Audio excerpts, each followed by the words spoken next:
hotly awaited prequel to global fantasy juggernaut Game of Thrones makes its debut in Britain on Monday, and it will not be stinting on the fire or the blood, because House of the Dragon is one of the biggest gambles in television history.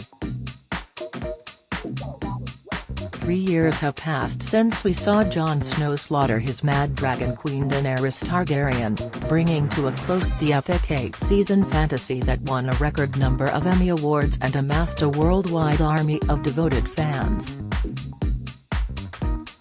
Game of Thrones also turned many of its actors into A-list celebrities. Kit Harington, Jon, Emilia Clarke, Daenerys, and Peter Dinklage, Tyrion Lannister, all earned career upgrades, and Sophie Turner and Maisie Williams, playing young daughters of the House of Stark, grew up to become adult stars in their own right. Audiences reveled in its gory adventures as a sprawling cast of Machiavellian power-hungry kings, princes and vassals battled across the Seven Kingdoms for control of the fictional land of Westeros. Game of Thrones will be a tough act to follow, but its producers at HBO now have a staggering 7 spin-off series in the works, hoping to reap billions of dollars over coming decades. House of the Dragon has cost a hefty £160 million for its 10-episode debut season, and if the high-flying show sputters and falls, the entire future of the franchise could come crashing down with it. HBO desperately needs this to be a massive hit, or it could kill its hopes of turning the dragons into cash cows, says a leading Hollywood producer.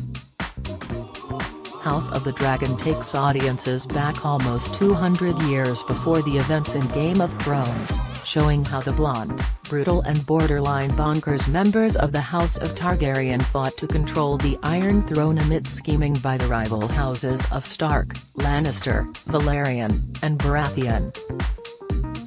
It's dark, it's powerful, it's visceral, says series creator George R. Martin, just the way I like my epic fantasy. Game of Thrones boasted 3 dragons, but its prequel has hatched a staggering 17 fire-breathing serpents swooping above King's Landing, with nobles routinely jumping aboard as if hailing a London taxi.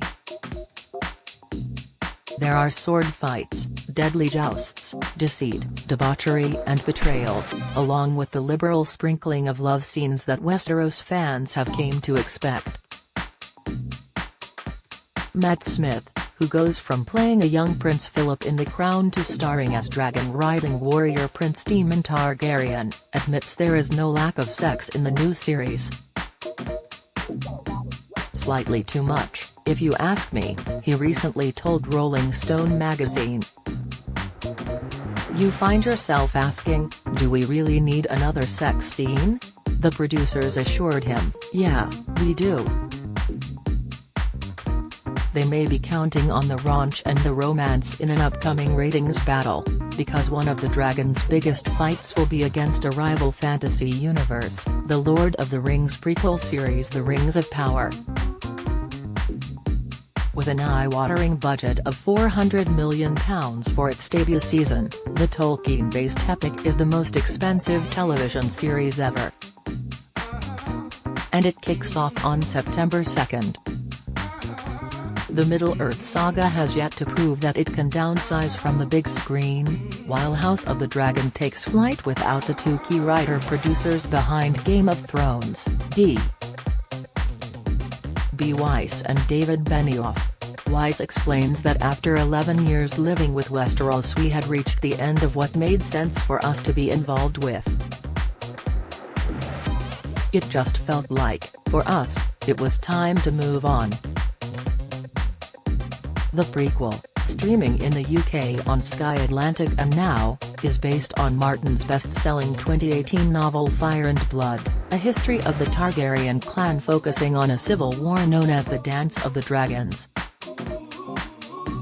House of the Dragon introduces a new cast of characters from the old clan houses, including Paddy Considine as King Viserys Targaryen, Emma Darcy as Princess Rhaenyra Targaryen, and Millie Alcock as the young royal, Eve Best as Princess Rhaenys Velaryon, Steve Toussaint as Corlys Velaryon, Olivia Cook as Alicent Hightower and Rhys Ifans as Otto Hightower.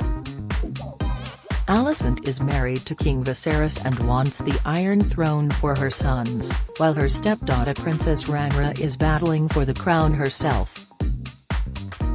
There are Lannisters, Starks, Westerlings and many of the families we saw still jockeying for power in Game of Thrones 2 centuries later. And the producers promise that audiences will still recognize the Seven Kingdoms. It's very important to pay respects and prurient homage to the original series, which was pretty groundbreaking, says Dragon producer Miguel Sapochnik. But it's a different crew, different people, different tone. Hopefully it will be seen as something else. But it will have to earn that, it won't happen overnight. Hopefully fans will enjoy it for the thing that it is. We'll be lucky if we ever come close to what the original show was. And therein lies the potential problem. House of the Dragon could be undone by impossibly high expectations, even with a legion of dragons and their riders blazing through the skies in Battle of Britain-style dogfights. I hope the success of Game of Thrones won't get in the way for people when they experience the new show, says Nikolai Coster-Waldau, who played Game of Thrones swordman knight Jaime Lannister. Adds Matt Smith, "We're trying to make a show that's entertaining on lots of different levels and has a similar scope and ambition to the previous show. But obviously, you're never going to recreate the success of Game of Thrones, because that was a very particular point in time. It was its own unique entity. The dragons will likely become stars in their own right," says Martin.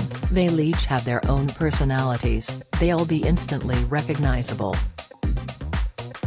And being CGI creations, they will not be asking for a massive pay rise if there is a second season.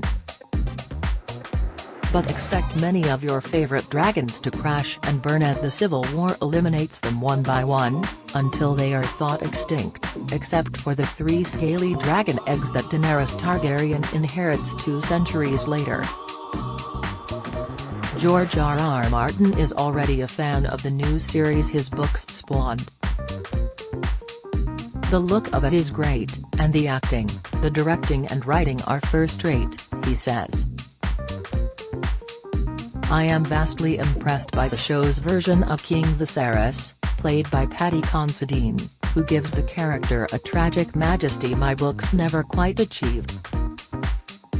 Other sequels and prequels are already in the works, among them, The Sea Snake, about the adventures of seafarer Corlys Velaryon, The Hedge Knight, about a lowly knight and his squire, 10,000 Ships, about warrior Queen Nymeria, and animated series The Golden Empire.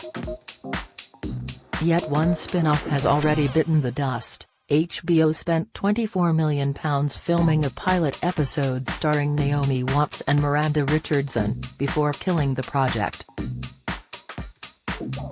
Former Game of Thrones stars have mixed emotions about the new series. Kit Harington says, "It's so close to my heart, that story, that of course there might be a bit of pain there." And Peter Dinklage cautions, "I think the trick is not to try to recreate Thrones. If you try to recreate it, that feels like a money grab. I am excited to watch, purely as a viewer, not knowing what will happen next." Martin knows, but he is not telling, saying only, "I do not think you will be disappointed." House of the Dragon launches on Sky Atlantic and now on Monday.